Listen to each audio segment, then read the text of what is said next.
Now this is how you use a budget for sure. A quick Google, and I don't know how accurate this is, but it said it cost $80 million to make this. This looks like $1 billion movie. No question. And of course, I'm talking the creator, directed by Gareth Edwards, aka the same director of Rogue One, a Star Wars story. Spoiler warning, just in case you haven't seen it yet. Welcome to I Just Watched. I'm Joseph. So there's a lot I actually really enjoy in this movie. I mean, like I said, the visuals. It is a absolutely beautiful movie. The sound is fantastic, and you can clearly see the inspiration from pre-existing entities, from Akira, Apocalypse Now. Homeboy even said E.T. That's the only one I was like, where's E.T. in this movie? Maybe I'm missing it. So if you can catch that inspo, let me know, because that's the one that wasn't quite clicking when I watched it. But I can clearly see others. And I like the way he did it. I think the story is so well developed. This world is so established. It felt like I was watching Lord of the Rings, where the world is pre-existing. There's no if, ands, or but. They're not really world building. They're not trying to tell you this is this and this is that. No, this is the world you're in, and we're going on this ride. So AI is something that's pre-existing. We're interacting with it. We use it on our day-to-day. Pretty much everything from what you can see. And then you find out there's an error causing a nuke to hit Los Angeles. Thus, America has declared war against AI, and they're trying to eradicate it from the globe. And you find out that New Asia coexists peacefully with AI. So they're revolting. So America and New Asia is at war. That's all we get. We get a little bit of America, but we're mainly New Asia. And I'm just curious because this world is so well established. There's so much going on. I would love to see perspectives from other countries. How are they reacting? Do they care? How are they involved? Do they agree or disagree with one side or the other? And America, of course, being the Americas, we have this giant USS Nomad that is a monster of a ship. I love the design. I love how it's always around, the targeting system. I think the way they built it was beautiful.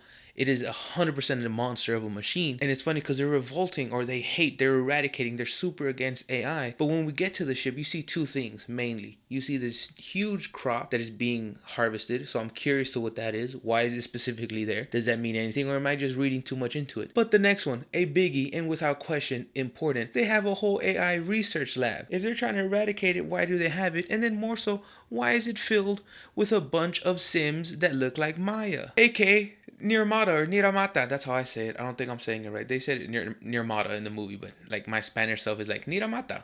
Nira, the rrr, which is a wonderful concept. And I like the way it's messed up, but the way it takes the story to that place where you find out that they're building to this moment where you think she's alive and she's simply on life support. She's technically dead, but the AI can't unplug her. They needed a human, and then that's where Joshua comes in. He has to unplug the person he loved. The whole reason he's still there, the whole reason he's dealing with everything that's going on in this current world. And then let's throw Alfie into the mix, who absolutely steals the show. I don't think I've ever seen this young lady before in my life, but she has a future because holy shenanigans, she kills it. My biggest nitpick with this movie is there's moments, and I think it's just the dialogue where he's so erratic. He's in the middle of saying something and just where he's like, "Who wants to play a game? Let's do this." Like he's kind of doing that a couple times. That was my biggest nitpick. One of my favorite characters, I can't remember the robot's name, but he looked like this. Absolutely love him. There's a moment when he's being targeted by the US's cavalry, being these giant Dark Knight Return looking tanks, Batmobiles.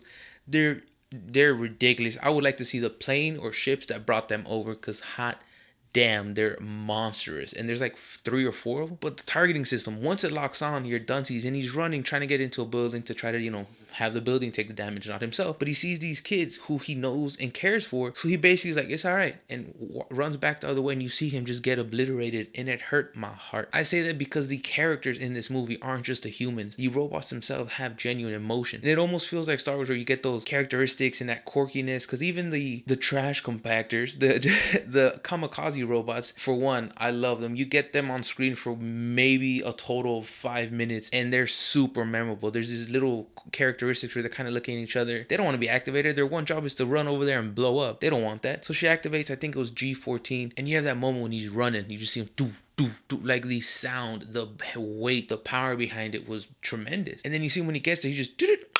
But just the visual, the aspect, the weight of the scene, I don't know, just things like that really sold me on this movie. Without question, one of the best movies of the year. And homegirl who plays the Colonel, the villain, she was amazing. Every time I see her, I think The Help. But I liked her villain story because she wants to destroy these AI because she blames them in some sense for the death of her children, although she blames herself because they joined the military. Why? Because she's in the military. So she's even more devoted to, doing her job in that sense, and that means destroying this AI. But the way she sees it, or the way some people see it, is they're not destroying, they're not killing, they're turning off. So what's the harm in turning off your cell phone, turning off your computer, turning off your camera? There's no harm. And that's how they sell pieces of it, which really makes you kind of feel this moral compass kind of balance. You're like pulling, I mean, technically it's off, but these are existing. They have emotions, they have characteristics.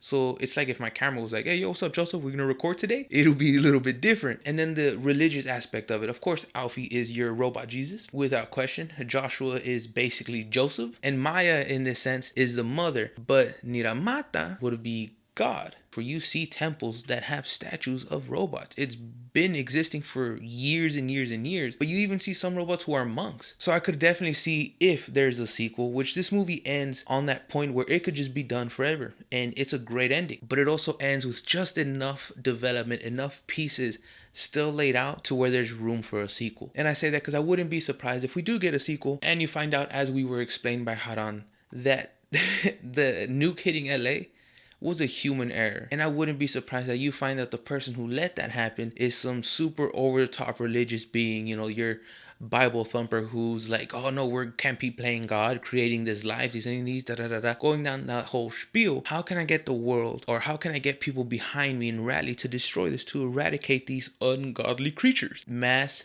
death, devastation, thus the nuke. I wouldn't be surprised you find out that that's kind of who really toppled the first domino. And almost forgot the last bit, I apologize. The fact that in this movie, we're not the good guys fighting AI. We're the monsters destroying artificial intelligence. I really enjoyed that switch to the usual perspective. But I definitely love this movie. It's extremely rewatchable. I thought it was absolutely beautiful. I would love to see more, but I'm also okay without getting a sequel because this movie to me was so good. I'm kind of worried if we get a sequel that it's not on par. But if Gareth Edwards has a plan, I'm all for it. I want to hear your thoughts, comments, questions, concerns. Have you seen it? I highly recommend it. Definitely extremely rewatchable. One of the best movies of the year. One of the best sci-fi movies in a long time. But you know, I love hearing from you. Let me know down below in the comment sections if you liked it, if you didn't like it, why so. On either end, are you for or against AI? But like I said, let me know down below. But until next time, stay safe, be well, y con mucho amor. Adios.